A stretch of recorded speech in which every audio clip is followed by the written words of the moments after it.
So let's go ahead and start the review for Final Fantasy XII, the Zodiac Age. What did I think of Final Fantasy XII, the Zodiac Age? Graphics wise, for this being a remaster, I think they did a good job. They were taking it from an older version from the PlayStation 2 and bringing it to the modern console of the PlayStation 4 at the time. So I think they did a great job. I also think that they always do a great job. Square always does a great job on their VFX cutscenes. You can go all the way back to like Final Fantasy 10 or 9 or 8 or even 7 and look at those cutscenes and they still hold up today. So when it comes to like graphics or cutscenes for Final Fantasy games, I think Square does an amazing job. Game lighting, I mean, it was game lighting. So, you know, that is what it is. It is a game from the early 2000s. I don't expect them to have some crazy game lighting. The soundtrack for this game, absolutely amazing, especially when I would go down from into the Rabanastre sewers. Oh man, that song was a banger. I don't care what anybody says. Every time I go down there and I'm going into the slums, it's like, yep, I gotta fucking jam out to that beat. Other than that, the music is always amazing in most Final Fantasies. I don't want to say in every Final Fantasy, because I haven't played every Final Fantasy, but the majority of all the Final Fantasies, you can play them, and at least one of the songs that they have in the game, you're gonna jam out to. Characters, what can I say about the characters? Penelo, barely got any story for Penelo.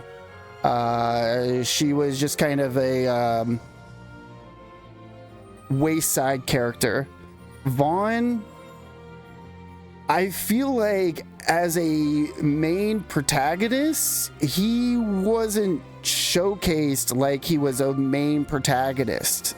I feel like Ash or Bosch should have been our main protagonist, if not both of them, Bosch and Ash. I think that you should have been playing mainly as Ash and Bosch as a main protagonist. I loved Balthier and bunny lady, what is her name? Fran. I played with Fran through the whole game, didn't even take her out of my party. Such a cool character.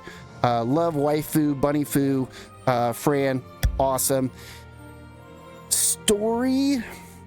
The story in Final Fantasy games are usually pretty good, but they're usually pretty simple. Big baddie, take them down.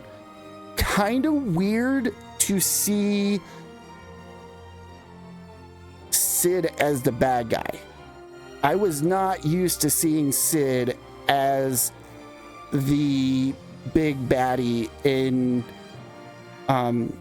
the Final Fantasy 12. Like, it was just very like jarring, because Sid is usually like helping you, either flying a ship or a mechanic of some sort. That's normally what Sid is in Final Fantasy games. Side quests. Let's talk about side quests. Oh my goodness. Okay, so side quests, very obscure. If you're trying to do side quests, just use a guide. Just use a guide. I was having issues with side quests, but also I don't mind running around aimlessly trying to figure out a side quest, as it may be for other people that they're like, all right, I'm so over this. I don't want to run around aimlessly trying to figure out this side quest. So if you're the type of person that doesn't want to run around for hours, if not tens of hundreds of hours trying to figure out a side quest, just use a guide or don't do them. It's really not that bad to just use a guide. I tell people all the time, play a game the way you want to play it. Don't let other people tell you how to play a game. Combat was fun, but it took some getting used to. I think the biggest problem with combat was the learning curve. Because the gambit system is the main thing when it comes to combat, it threw me off, and I was so confused on the gambit system. So luckily I had some very nice people that came into stream and helped me with the gambit system, because I was absolutely confused with it. Even reading the tutorials on the gambit system did not help me.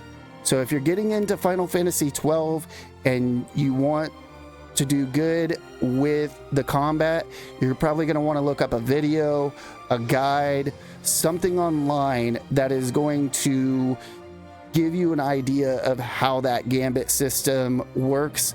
Other than that, the live reaction combat of turn-based but action-based at the same time wasn't bad.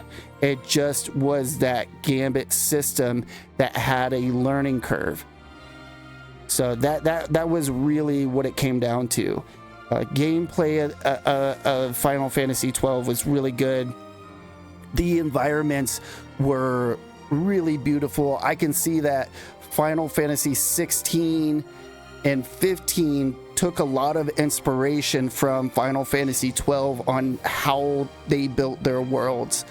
So I think if you're wanting to get into your first Final Fantasy, or you're on the fence on if you should play this Final Fantasy, definitely hop into it, even if it's just for that world space. The world was so beautiful, from the desert to the luscious green forests to the open seas. There's just so much, or these like ruins that you were going through, just absolutely beautiful. And now on to bugs. Bugs. The main bug that I ran into in the game was audio. You go into certain areas and the audio just sounded so atrocious. And I'm gonna go and give Square the benefit of the doubt, and that it is a game, I believe, from 2006. I think it came out in 2006. Yes, I'm looking at it right now. 2006, and a lot of archived audio was just brought over instead of redoing the voice lines. Understandable, especially when you're doing not a remake, but a remaster. You're probably not going to hire on all new voice actors to redo that audio.